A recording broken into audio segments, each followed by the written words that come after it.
News చూస్తున్నాం. మేడారం వనదేవతల నామస్మరణతో ములుగు జిల్లా మార్బ్రోగిపోతుంది. ఆదివారం సెలవు దినం కావడంతో మేడారానికి భక్తులు పోటెత్తారు. రాబోయే మహాజాతర రద్దీని దృష్టిలో ఉంచుకుని వేలాది కుటుంబాలు ముందస్తుగానే సమ్మక్క సారలమ్మను దర్శించుకునేందుకు తరలివస్తున్నారు.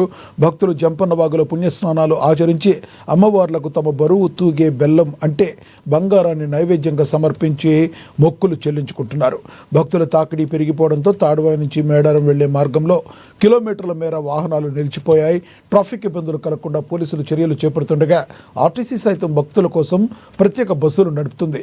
వనదేవతల గద్దెల వద్ద భక్తుల రద్దీని బట్టి అధికారులు భారీ ఏర్పాట్లు చేస్తున్నారు.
మేడారం వనదేవతల నామస్మరణతో ములుగు జిల్లా మార్బ్రోగిపోతుంది.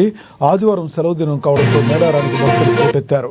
రాబోయే మహాజాతర రద్దీని దృష్టిలో ఉంచుకుని వేలాది కుటుంబాలు ముందస్తుగానే సమ్మక్క సారలమ్మను దర్శించుకునేందుకు తరలివస్తున్నారు.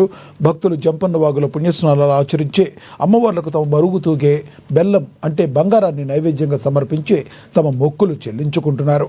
భక్తుల తాకిడి పెరిగిపోవడంతో తాడువాయి నుంచి మేడారం వెళ్లే మార్గంలో కిలోమీటర్ల మేర వాహనాలు నిలిచిపోయాయి. ట్రాఫిక్ ఇబ్బందులు కలగకుండా పోలీసులు చర్యలు చేపడుతుండగా ఆర్టీసీ సైతం భక్తుల కోసం ప్రత్యేక బస్సులు నడుపుతుంది.